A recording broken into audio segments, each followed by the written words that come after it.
while I'm eating lunch.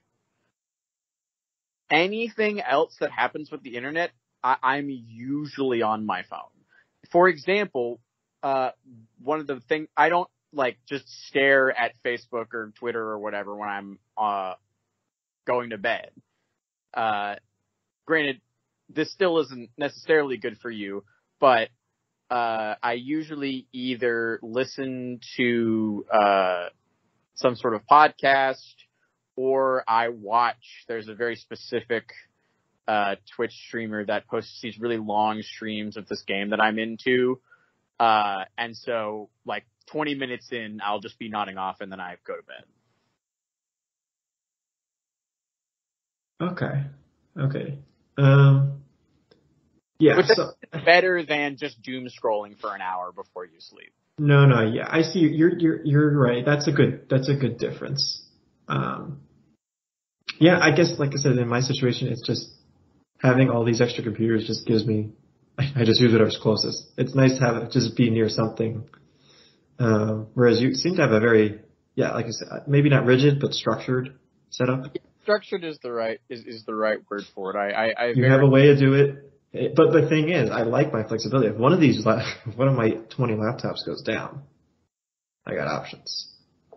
That is true. I will say, if my one laptop that I guess I could try to boot up the old brick, but something tells me when I turned it off, there was I feel like its spirit dissipated. I don't know if it would ever turn back on, if I'm being honest. Are you gonna bury it? Or are you gonna go outside the backyard? I don't know. Shovel? But here's the thing: the saddest thing for me about the old laptop is that there were a lot of stickers on it that I really enjoyed, and having to start from scratch on that, it feels weird. Yeah. Okay. It had a certain personality, and I've moved on now, and I have to build this new identity for this new computer. I guess identity is not the right word, but you know what I'm looking for. I will say, because I do this every time. I get a new device, laptop, phone, whatever, and I keep the old one. I'm like, I'll probably use it. But if you don't use it within the first week or so, you're never going to use it again. That's just what I think. I still have my laptop before my current old one, sitting around my parents' house. They asked me do you want me to throw this away? It's probably from 2010 or something. That's how old it is. I'm like, nah, just I might need it in the future. You'll probably maybe use it at some point.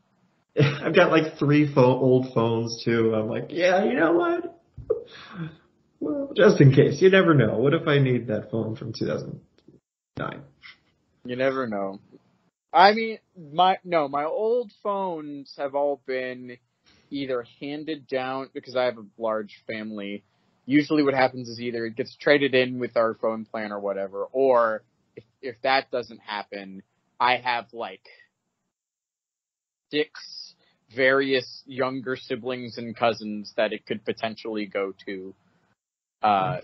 They just get it, and they just get a slightly older phone than everyone else. My family's not a hand-me-down kind of family. It's more of a spoiled family. Yeah, everyone gets their own. So that's. I mean, I get. Well, that depends on. Well, another thing related.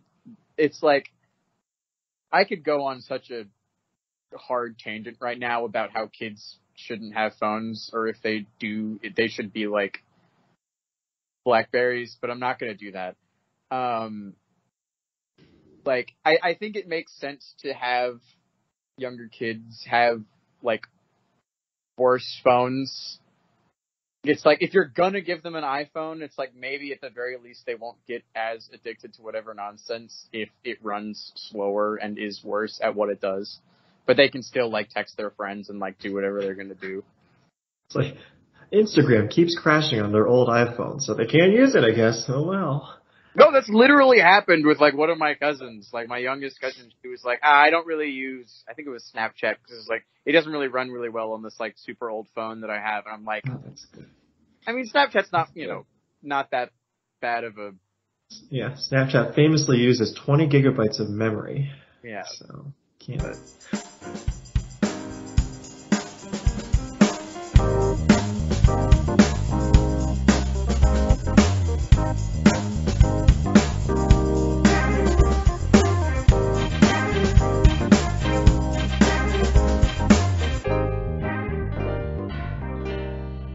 This is the Experience Podcast with me and someone else. There's not anyone else. It's just me. I'm the someone else. This is Chandler. We do. Yeah, we have someone else who's racing home responsibly though, to get back on. We'll see when they come on. I guess if at this point it's been a bit. But Chandler is here and he's got a tangent to go on, and I interrupted him for it. So I'll let you go.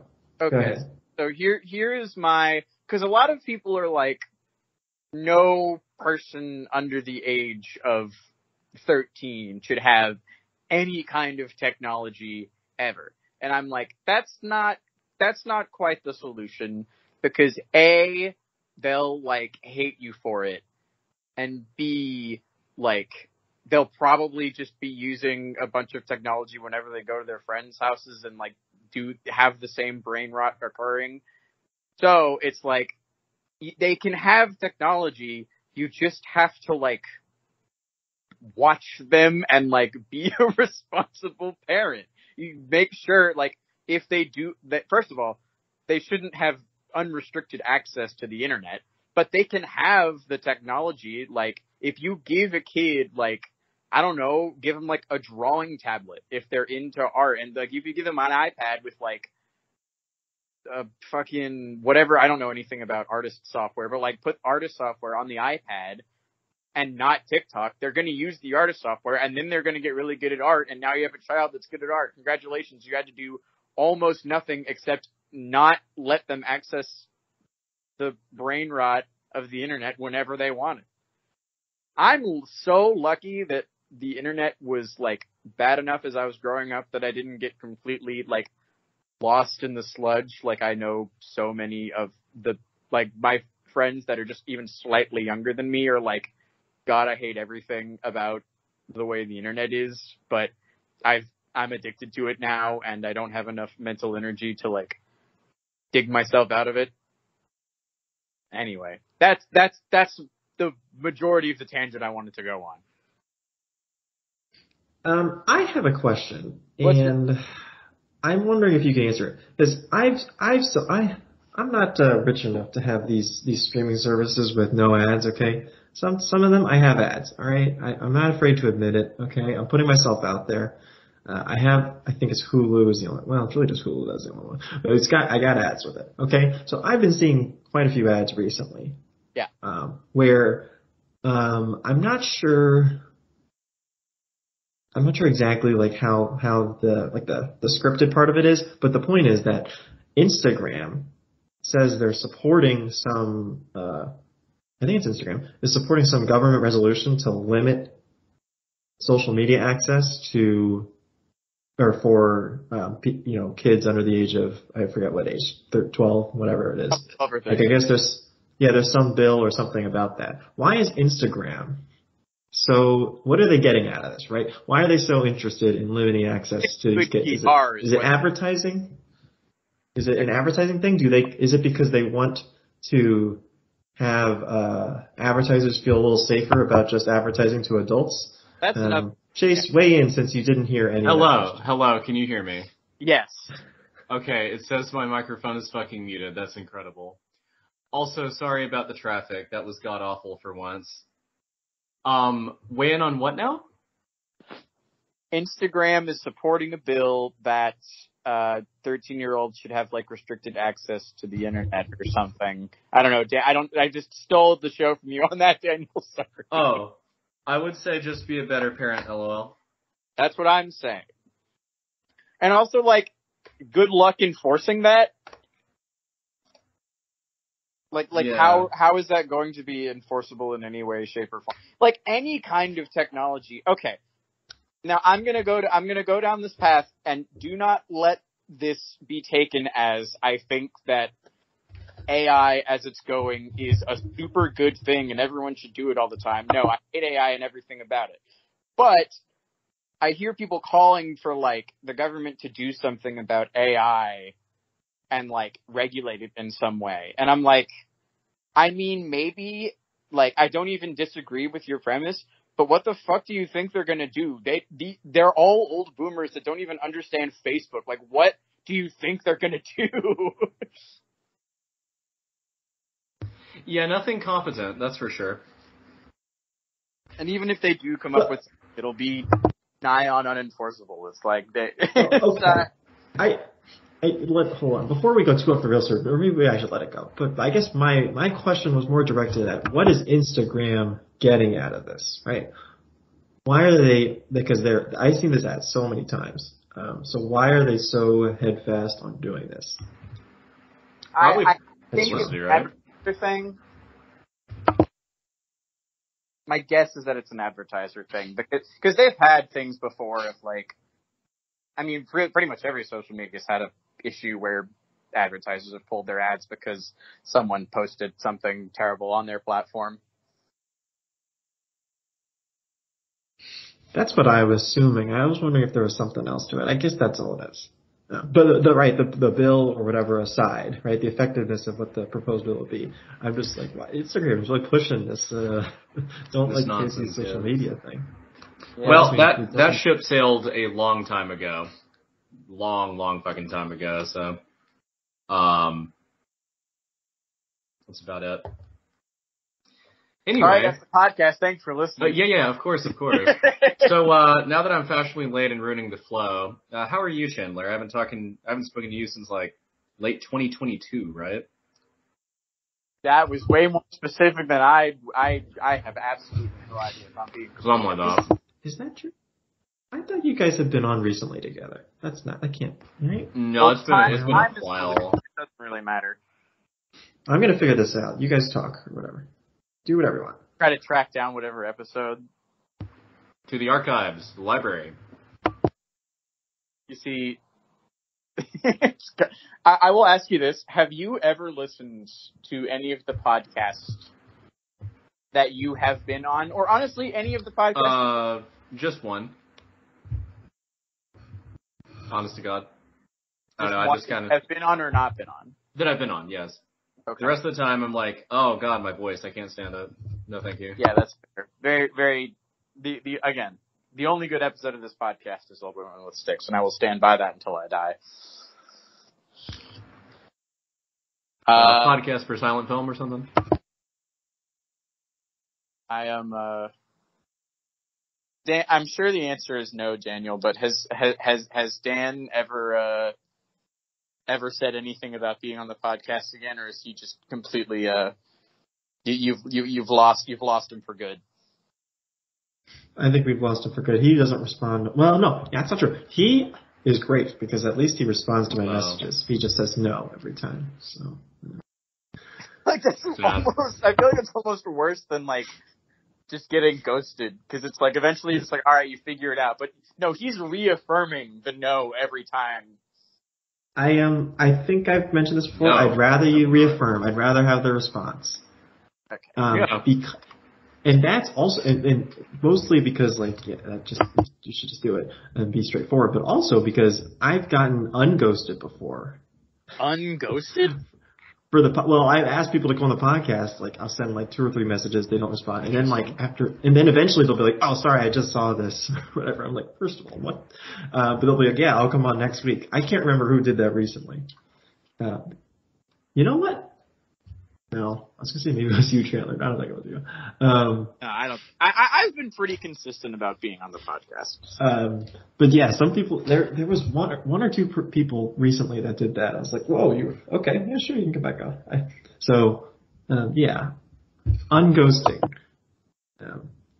Don't do it because you shouldn't be ghosting in the first place. We all yearn to be on the experience. This is where you make it. Like this is where you cut your teeth. So this is the. Sorry, if you hear me yelp in pain or if you hear meows in the background, my cat is demanding attention at the moment. That's what they do. What do you want? Attention. You see, here's the thing. He yells at me, I pet him, and then he continues to yell at me, and then destroys my hand for even being in it. This is how they operate. You are a food slave. My partner wants to get another cat, and I'm like, are you sure about that? Not even that I wouldn't like another cat. I love the cat we have, and I'm sure we would get another very good cat, but the chaos that this one brings is second to none. Okay, I'm going into the other room. You can begin here. All right, this is the Cat Cast and the Cat Experience with Cat, Chandler Cattons, and somebody else. True. Pretty true. All right, I've got an experience to talk about from last weekend that'll probably take up at least some time. Oh, okay. I went to Medieval Times for my partner's birthday. Oh, excellent. Which, I went to Medieval Times when I was like, I must have been like 9 or 10. I was very young and I remembered very little about it, other than the fact that they don't give you utensils. So we went back and he had never been. So, it was like, cause, you expect it to be super like, campy and silly and fun, but like otherwise kind of just like a normal show.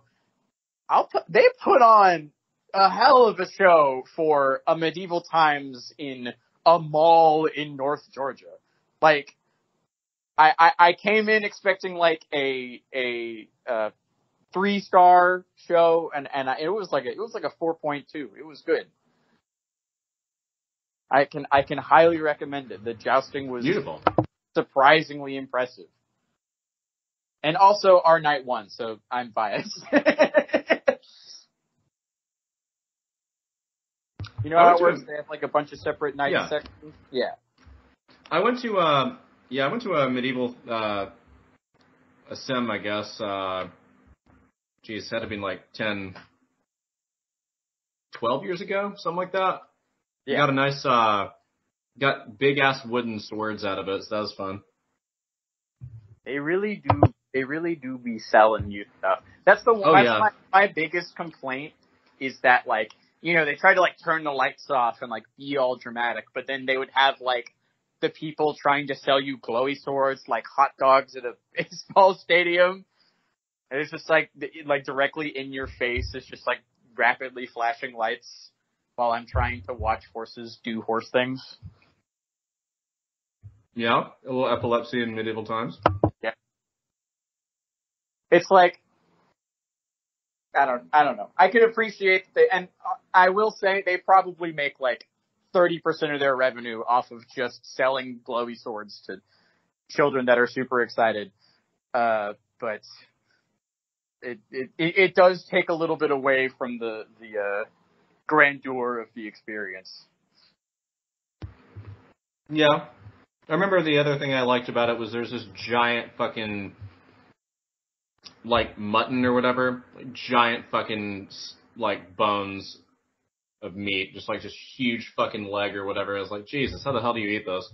It was chicken for us. Maybe they have different meats at different places, but yeah, it was like half of a chicken, and it was like you'd expect like for a feast for hundreds of people that like the chicken would be mid. It was like fantastic. Like that was probably the best part of the meal. It was like super moist. Like I literally I tried to pick up the leg and the bone just came out. Like, yeah, that's what we're here for, baby. It was good. The one moist towelette that they give you to wipe off your feet is not sufficient. Oh, that reminds me of Moist from Band. Good times. Hold on, I got a yawn. We're that boring, Daniel. Fuck. No, sorry. It's just all right. I wasn't gonna say Just a career. It's rapidly approaching my bedtime. It is. I mean, go to sleep at like 9.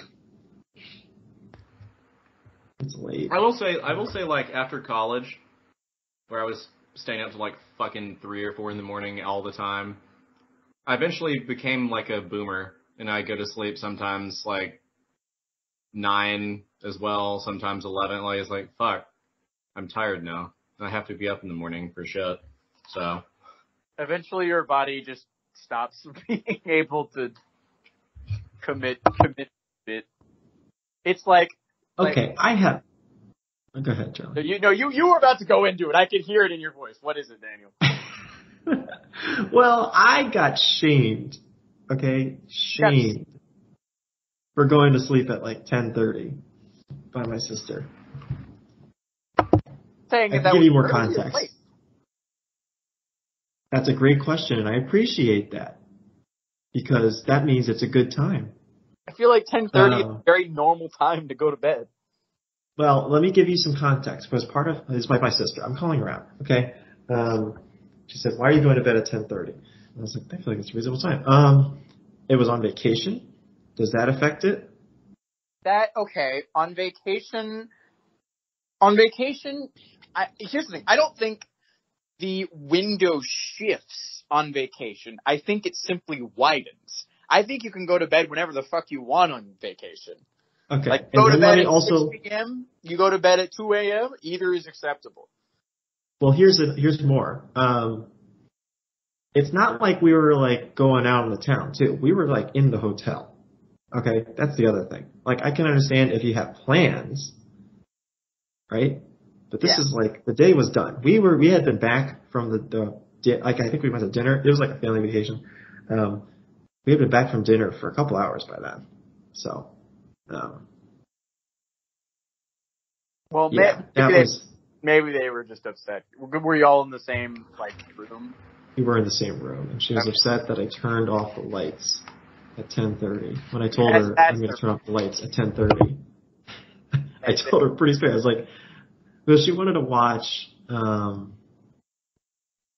No, what was it? I think she was watching like an NBA game or whatever, and I was like, okay, but I'm going to want to go to sleep at some point, so I don't want like this one big TV in the middle of the room, right? And I was like, I don't really want that if I want to go to sleep. So I was like, well, let's, and so I thought we were compromising, which at the time I was like, yeah, great. It was like, okay, you can watch like,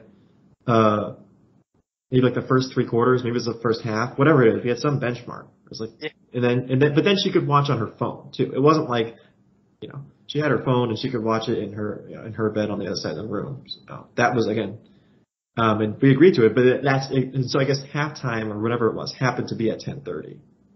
I was like, well, that's the threshold we agreed on. I turned off the lights in the next day. So. Put it in the contract. It was in the contract. Yeah. And so she's like, oh my God, why'd you go to bed so early? It was only 10:30. And I'm like, I feel like, and now she's in college.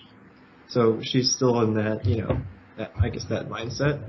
She hasn't gotten old, like I guess the three of us have. Yeah, got it. I guess Chandler less so. 27 is old, yes. Yeah, Chandler less so, but I've got a couple more good years left in me. I can stay up without feeling too many negative effects. Although I will say I'm going to drag bingo with my friends this Wednesday, and I am very excited. But we're going to be out until midnight, and then I'm going to have to get up the next morning. And it's like, it's like I'm not quite at the point where I will refuse plans that go late, but I know the regret will hit me the next morning more than it ever did when I was in college. Well, you'll get to that point because like I stayed up until like 2:00 on Saturday night. That's a big boy hour for me. Like I can do it. It's more just why you choose not to. Yeah. It's just the reality of it. It's like, why would I? I mean, I could stay up later, but also I could just go to sleep now. So you get into once you get into an actual rhythm, because in college, like there was no rhythm. Like you went to bed whenever it happened. There was no structure to anything. It's like now it's like, okay, I want to be up by 6 every day. That means I have to be asleep by 10 every day. And then if you do that for a month, your body's like, okay, this is when I get sleepy now. Oh, and I definitely woke up like at 6:30 on Sunday. It's after like that. the sleep is just gone. You don't get it back the Yeah. next day. You have I things to was do. like, yeah, I was like, I slept like 4.5 hours. Well, I couldn't go back to sleep. I was like, well, I guess I'll just start my day. This is just where I am. Because I'm also not a napper. I don't really take Oh yeah, naps. hell no. I'm gonna have to disagree on that front, folks. No, I'm not. It's not it's just my body can't do it.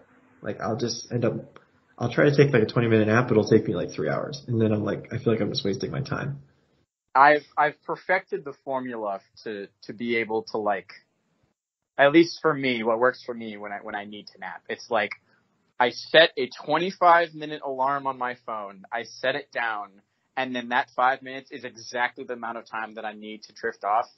And then, like, at this point, I've trained my body in the art of the 20-minute nap that I almost always wake up before the alarm even goes off anyway, like with like 2 minutes to spare. And then I feel like 10 million times better. It does suck the first few times you do it and you wake up 20 minutes later when your body wants to sleep longer, though.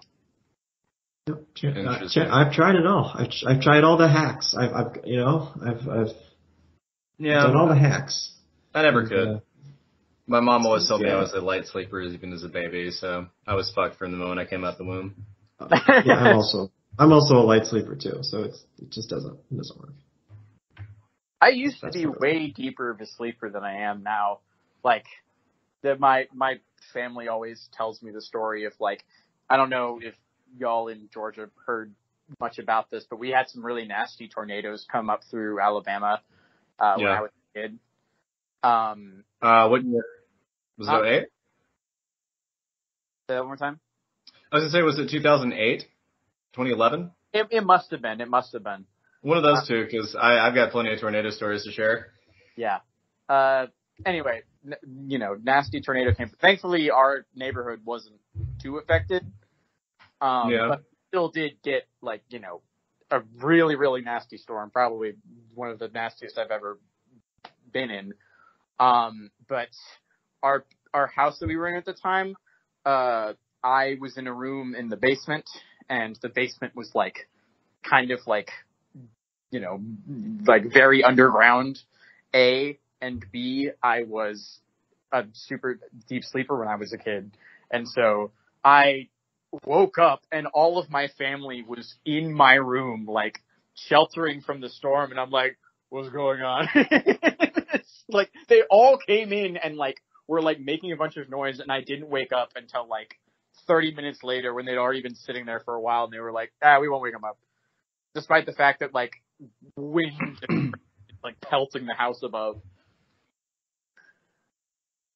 Yeah, I've been, the closest I got to a tornado was the 08 outbreak, and the house shook. It was like it was like less than a mile down the road, and it was scurry, put it that way. A few windows broke in our home, but it wasn't too bad. All things considered, again, did not even get close to how bad it was for, like, I think Tuscaloosa got the worst of it at that point. But yeah, I don't sleep nearly as deeply now. But here's the problem. Here's the real problem, right? Since I did marching band, I am cursed with a thirst for water that is so. I drink so much water all the time, and I love it. I love drinking water. I'm so hydrated, but I can't get through the night without having to piss, and it's tragic. Yep, I'm the same way. I wake up every night, except, I'm not quite as hydrated these days. I'm definitely not as hydrated as I was in my we avoided dehydration only to be cursed with the opposite. Super hydration. Yep. All right. What else is happening in your life, Daniel? Me? No, nothing. See, this is the fun part of the podcast, where we torment Daniel into divulging personal details, despite the fact that he does not want to give them. To be fair, I've said a lot of personal stuff today, I feel like. I feel like I've given away a lot of information about Well, them. most of the stuff, the information that I'm interested in is about your 4 laptops, but that was lost because you weren't recording. Yeah, most of it's gone. 4 laptops, though. Okay, again, there's a... I'm not going to get into all of it, but they each serve a different function, okay? Oh, I see. Now, could one laptop do all of it? Probably, but that's not the point, okay? And what is the point, Daniel? No, there is no point. So, but which is my point, because there would be no point to whatever. Now I'm trying to tally how many computers I've had in my life, and I think it's only 3 in total. Because I had one garbage Mac when I was like a kid. Not like a MacBook, like a desktop computer Mac. That was like old even when I was a kid. And then I got my brick of a computer that lasted until last Christmas, and then I have my new laptop, which is quite good.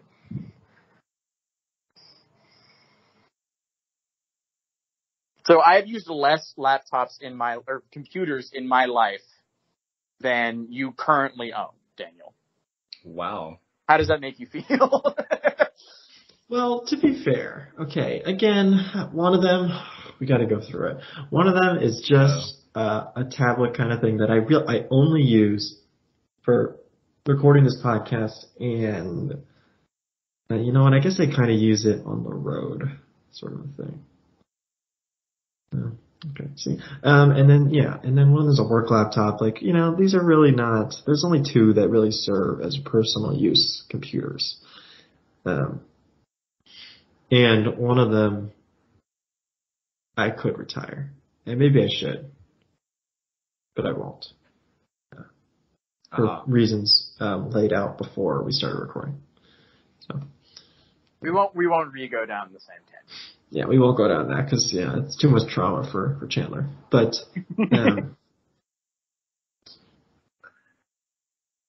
why don't we talk about someone else then? I think we've tortured me enough here. How many laptops have you used, Chase? How many laptops have I used in my life or now? In general. There's always one. I had one as a kid. There's this old shitty Toshiba gray thing that I installed like an emulator on, and it sucked. I had an Asus. Nice. It was great for a while, and then it died, and then my mother disassembled it to fix it. And that actually worked, although the corpse of it was, that was a story. That eventually broke. I got like a refurbed fucking it was a Gateway laptop. I didn't even know that was a brand or whatever. That was like a work computer for high school. And then I got an Acer. By the way, never buy an Acer. They suck. And, that's the computer I currently have, and it's I'm so sorry. It will work for a little while. Anyway, and I used that one for a while, for like 5 years, for college and,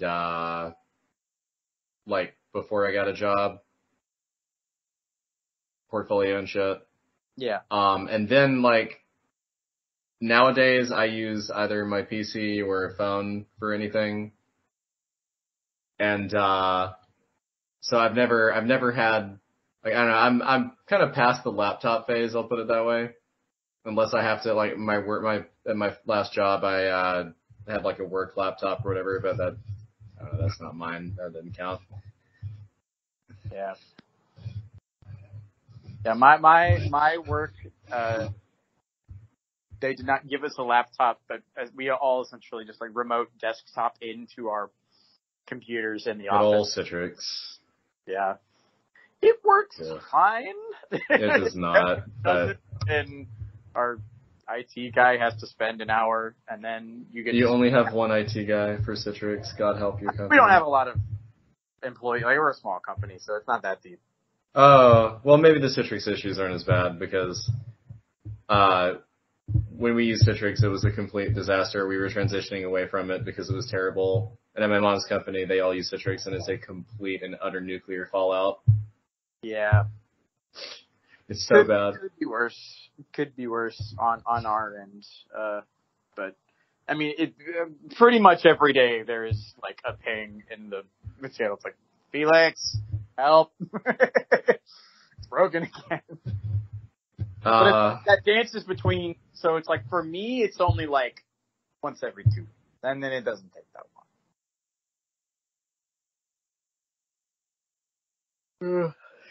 I'm more tired than I normally am. Well, look, we can end it there if you guys are falling asleep. the energy is the podcast is just powerful. It's tiring him out. Yeah. You know, it's so much for you guys. I mean, it is late. It's almost 8:00. So. I'm either are we officially boomers yet? Like, is that what's going on? I think I think you've got a little bit more time left, but once you hit 30, it's like, it's all downhill. Oh, there's the cliff. Yeah. 29 is great. 30, you got a mortgage. You have kids. In this economy. Sorry. You have a subprime mortgage. Yeah. God, I hope the housing market crashes before I turn 30. I suspect that won't matter, but See what happens, I guess. We shall.